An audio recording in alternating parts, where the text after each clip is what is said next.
Howdy, it's Kyle, counting down the nicknames of the largest cities in the U.S. I'll be looking at the primary city of the 35 largest metros in the U.S. That's right about where the 2 million in metros cuts off. And I'll be looking at the actual real nickname of these cities. So certain ones like Sin City for Las Vegas or Cleveland, the Mistake on the Lake, are not the real nicknames. I got these from the city websites or the Convention and Visitors Bureau website. So this is just a fun way to look at the nicknames of these cities and why they are called that, just presented in my personal favorite order.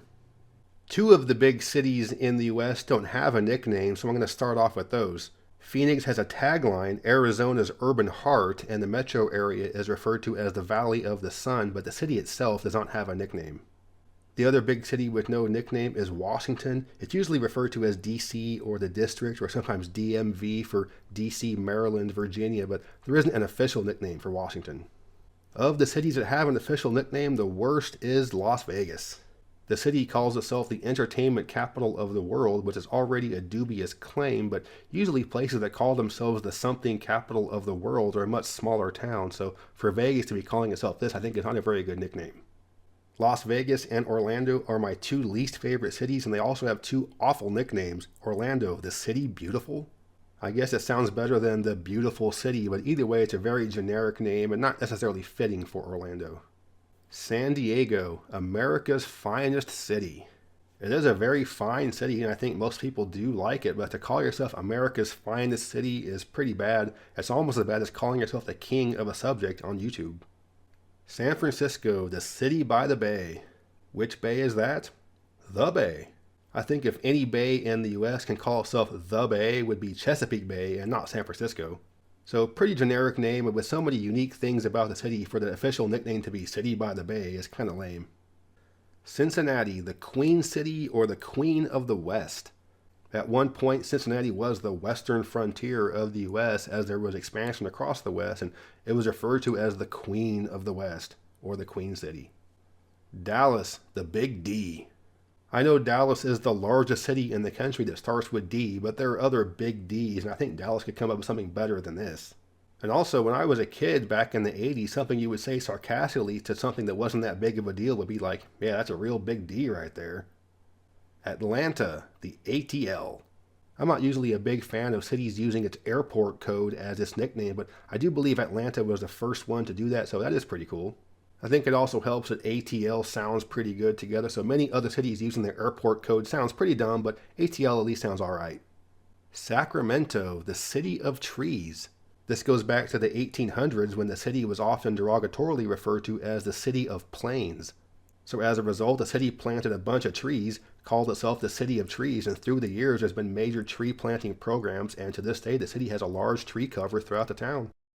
Cleveland, the Forest City. If I were to ask you to guess which city is nicknamed the Forest City, you probably need about 50 guesses before getting to Cleveland. But this is an old nickname going back to the early 1800s when the city did have a lot of park and green space for a big city. But still kind of a generic nickname.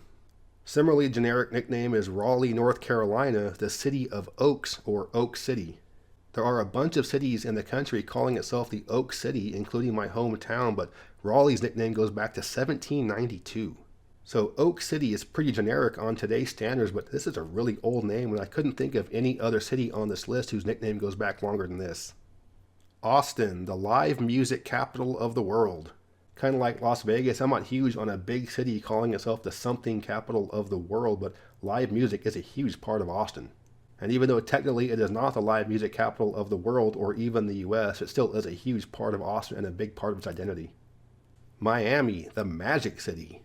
I do like the name Magic City, and it's called that because it sprung up very quickly, almost out of magic, but the reason why I have it ranked fairly low on this list is because Birmingham, Alabama is also the Magic City. And there are plenty of ones where there are multiple cities calling itself that, but Birmingham is pretty big, and I think is actually more well known as being called the Magic City than Miami. But still, Magic City, pretty cool nickname. Boston, Beantown. This goes back to a way that people in Boston would make baked beans using molasses instead of what they were using before. They hate it when people call it that, so the next time you're there, ask somebody on the street, so what is there to do in Beantown this weekend? Chicago, the Windy City. This is one of the most well-known nicknames in the US, but the reason why I have it ranked fairly low is because it isn't actually the windy city. There are plenty of cities in the US that are windier than Chicago. And it's not even the windiest big city in the US. Buffalo, Boston, and many cities in the Great Plains are windier than Chicago. But with that being said, Chicago is a very windy city, being there in the Great Plains right on one of the Great Lakes. So the Windy City is a good moniker, but it isn't the Windy City. St. Louis, Mound City. It takes its name because of numerous ancient indigenous mounds found in the city and in the region, most notably actually in Cahokia, Illinois, across the river. So there are a lot of indigenous mounds and really cool ancient formations in this area, but St. Louis itself isn't where you had the most of it, so Mound City is a cool nickname, but St. Louis isn't really where you had the heart of the mounds. San Antonio, Texas, the Alamo City. And it's actually not named after the Alamo Fort in the city. Alamo is Spanish for cottonwood, and the fort took that name because of all the cottonwoods in the area, and the city itself is actually the Cottonwood City, the Alamo City. Charlotte, the Queen City. Charlotte gets ranked higher than Cincinnati on this list because Charlotte is actually named after a queen. Queen Charlotte Sophia, wife of King George III, is who the town is named after. So if you're going to have a queen city, it might as well be named after an actual queen. Salt Lake City, the Crossroads of the West. This is in reference to not far from Salt Lake being Promontory Point, where the two main cross-country railroads were joined. And it's also in reference to when pioneers were going across the country in order to go from east to west, there was a pretty good chance you're going to be going through the Salt Lake Valley. Indianapolis, the Circle City. The city gets its nickname because of the Soldiers and Sailors Monument right downtown. And this is right in the middle of a traffic circle right downtown and is the center of the city, dividing up north-south and east-west. Kansas City, the City of Fountains. One thing you'll notice walking around Kansas City is just how many fountains there are. There are over 200 in the city. Some are quite large and elaborate, and others are quite small, but it is kind of fun to see just how many you can find. Los Angeles, the City of Angels. The full name of the city of Los Angeles is El Pueblo de la Reina de Los Angeles, which means the town of the Queen of the Angels. So you can debate how appropriate Los Angeles is to be called the City of Angels, but nonetheless, it's a pretty cool nickname. Portland, the City of Roses. This began with some rose gardens being planted and minimal rose landscaping in the city, and just kept growing and growing. There was a bunch of rose bushes planted for a World's Fair. They planted more and more rose bushes, then began hosting a rose festival. And they still have the Rose Festival, which is a huge event in Portland. This one's a little bit different. I'm going with Minneapolis and St. Paul combined, referred to as the Twin Cities. These two have had a symbiotic relationship throughout their history, and they're right across the Mississippi River from each other. So it's almost always been like one big city with two different city governments. And as a result, the Twin Cities is the perfect moniker for them. Houston, the Space City. Pretty obvious why it's called this. It's home to the NASA Johnson Space Center and NASA Flight Control. And for NASA and aerospace to be such a huge part of Houston, for it to be referred to as Space City is perfect. Baltimore, the Charm City. This goes back to an old tourist promotion gimmick in the 1970s where people would get little charms like tokens to go around different tourist attractions. And although that seems pretty silly, the name stuck, the people liked it, and it's referred to as the Charm City. Pretty cool name. Tampa, Florida, Cigar City. Cigars played a huge role in the early population growth years of the city.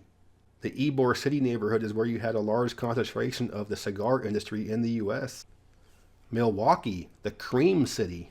And even though Wisconsin is known for its dairy industry, the name Cream City has nothing to do with that. It has to do with the cream-colored bricks that were used to build some of the oldest buildings in the city. Philadelphia, the City of Brotherly Love. The word Philadelphia is Greek itself for brotherly love, so the City of Brotherly Love is basically just saying its name in Greek in English. But nonetheless, a pretty cool nickname, and be honest, what city would you think of before Philadelphia when thinking about brotherly love? Seattle, the Emerald City.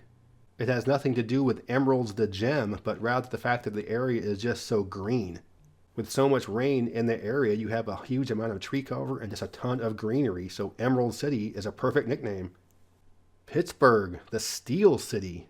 Pittsburgh was the center of the steel industry in the U.S., so the nickname was perfect. And I also like how the steel industry's color scheme is black and yellow, and that's also what the color scheme is for all of the pro sports teams in Pittsburgh. Detroit, the Motor City. This is of course due to the automotive history of Detroit and the surrounding area. And even though Ford's headquarters are in the suburb of Dearborn and Chrysler is now a foreign company, Motor City is still a perfect moniker for this town but has such huge history and heritage with cars. New York City, the Big Apple. I did some research on this and it isn't really exactly known why the city is referred to as the Big Apple. I think it's something along the lines of the Big Kahuna or the Big Enchilada when people were referring to New York way back in the 1800s. I think it has something to do with horse racing and jazz clubs, but whatever, the Big Apple stuck and it's a great name for the city. And in my opinion, the best nickname for a city in the US is Denver, the Mile High City. Denver is the capital of Colorado, and the Capitol building right downtown stands at 5,280 feet, which is exactly 1 mile. Now, I'm sure the city of Denver would never do such a thing as to fuzz the number so it's exactly 5,280, but either way, the city is about a mile high. So by knowing the nickname, you know immediately a major geological fact about the city. So education with the nickname, something I'm all for. Denver, you got the best nickname in the US. So that's my ranking of the nicknames of the largest cities in the US. And of course, it isn't something that's really important for your city, but something that is kind of fun to compare. I hope you enjoyed this video. If you did, please give me a thumbs up to let me know you approve, and subscribe to this channel if you're interested in learning more about geography from a nerdy perspective. But yeah, thanks for watching. Geography King signing out and about to buy a plane ticket from Frisco to Beantown. I'd like to give a special thanks to my superior patrons for their support, especially Igor. If you're interested in supporting the channel or to purchase a pin for the viewer pin map, check out my Patreon page, link in the description, and as always, thank you very much.